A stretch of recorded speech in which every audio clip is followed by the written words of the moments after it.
Well, good morning, good evening, or good afternoon, whatever your current life situation is. Hello, YouTube. It's Jeffrey Kite back again with another episode of Kite's Curiosities. Got a bunch of mail to go through. It would take about 45 minutes to get through all of it probably. So I'm just gonna break it down in threes over the course of a couple of days. That way we keep these videos short and sweet and more enjoyable. Today, gonna come at you 3 returns and 3 free addresses. So that's gonna be today's title. So looking up here, number 1 first, coming out of Miami, Florida, from Mr. Billy Kilmer. Here's your free address there, folks. Bill Kilmer. So let's see what Mr. Kilmer sent me here.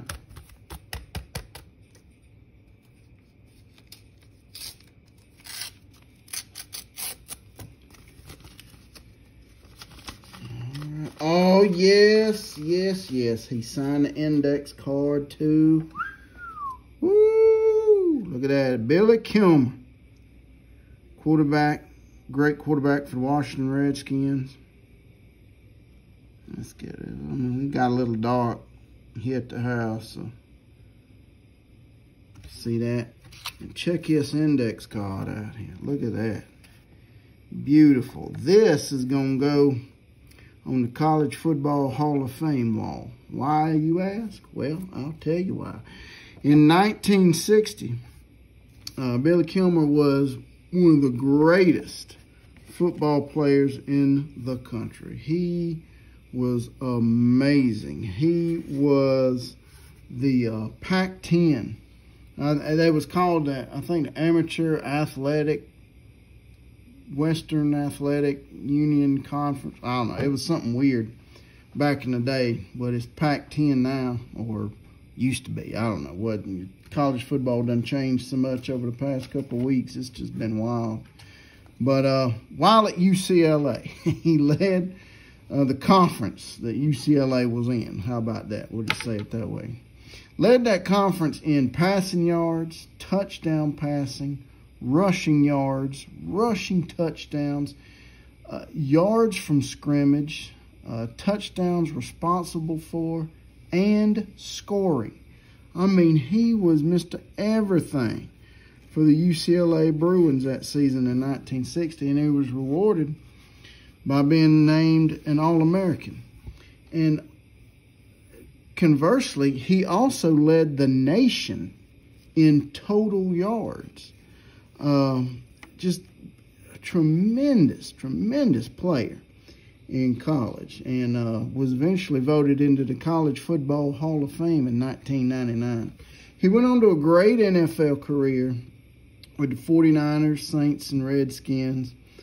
With the Saints, he was a great quarterback. Had the longest touchdown pass in the 1967 season with a 96-yard bomb.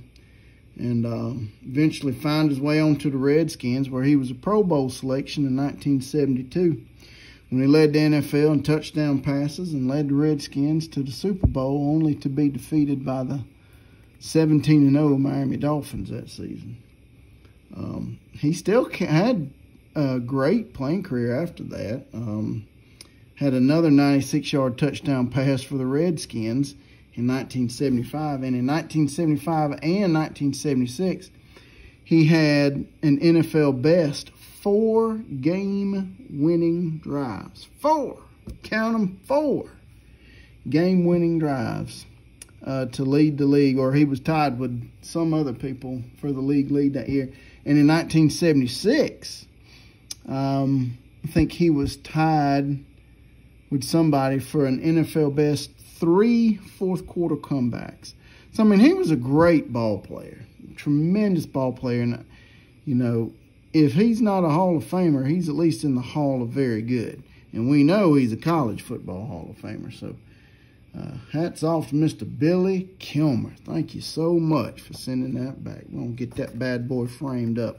And if y'all play your cards right, and let me know down in the comments if y'all are interested in seeing what I do with these cut autographs.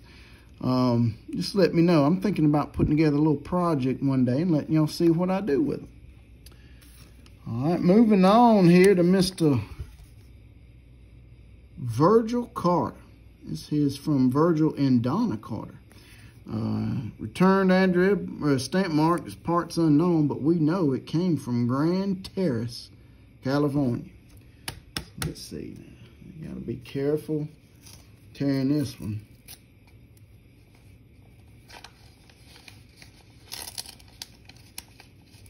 It's got a little extra in it. All right, there it is. There it is right there. Mr. Virgil Carter on the 72? Yep, 1972 Topps and his customary $1 million bill. And before I get into Mr. Virgil Carter, he's a good Christian man. I know what this is all about right here. Flip it on the back. It said, here is the $1 million question. Will you go to heaven when you die? And it goes through the ways to guarantee that your ticket to heaven will be punched. And folks, I'm just going to be brief with you. If you believe with all your heart, all your soul, and all your mind that Jesus Christ is the Son of God, was born of a virgin, and died a sinless death on the cross, was buried and resurrected in 3 days, and you believe that, and you profess that with your mouth, and you tell others, and you are not ashamed of that gospel story, I can guarantee you, I can answer that $1 million question. You are going to heaven. And if you want to know more about that, you've kind of got some burning questions you'd like to ask somebody, I will be free to tell you. Just put it in the comments, or send me an email or something. Tell me, hey, I'd like to hear a little bit more about that story. So that's Mr. Virgil Carter right there. Virgil Carter, he also was a great college football player. He went to BYU. And he played out there in the Western Athletic Conference in the mid to late 60s. In 1965 and let's start with 1965. In 1965, he was the Western Athletic Conference Offensive Player of the Year, where he led the Western Athletic Conference in pass attempts, pass completions, passing yards, touchdown passes, and total yards. And to prove that that wasn't a fluke, he came back in 1966 and again was named the Western Athletic Conference Offensive Player of the Year, where he led the league in touchdown passes, passer rating, total yards, rushing touchdowns, touchdowns responsible for, and scoring. Conversely, he also led the nation in touchdowns responsible for, and total yards. And there was one game, I can't remember. I want to say it was in 1966, but I could be wrong. It was either 65 or 66, where he had 599 total yards in one game. I mean, this guy was incredible. Could run it, throw it, do whatever you wanted him to do. He went on to have a great NFL career. He played with the Bears and the Bengals, a little bit with the Chargers. I think it was 1960. Yeah, it was 1968. Talking about game-winning drives with Billy Kilmer. 1968, he had an NFL best 3 game-winning drives. Him and Roman Gabriel tied for the league lead that year. And in 1971, when he was playing with the Bengals here, the season that is outlined on the back of this card, he led the NFL in completion percentage. Completed over 60% of his passes that year. Phenomenal quarterback. Just had a lot of bad luck. Now, that year in 71, where he led the NFL in completion percentage, played in only 10 games that year, and the Bengals was 4-6. I don't know. I just wished he had little bit better support around him. Had a lot of great players, but just maybe not enough great players to help that Bengal team get up, out, and over the edge and over the hump there. But great player nonetheless. Thank you so much, Mr. Virgil Carter. And now, finally, we're going to come to a dang good dog. Mr. Vincent J. Dooley. It's his address right there. Take it in, folks. Pause the video if you need to. And, folks, I want to encourage y'all, if y'all ain't got a letter out to this man, he's one of the very best that ever coached the game of college football. Let's see if Coach Dooley graced me with his autograph. I've written to him several times over the years and gotten some things back. Met him in person a couple times. Let's see if he got me on this card here. Oh, yes. Absolutely. Thank you.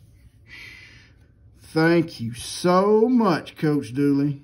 It is Go Dogs to Jeffrey Vince Dooley. Look at him, man. He was always a very animated guy on the sideline.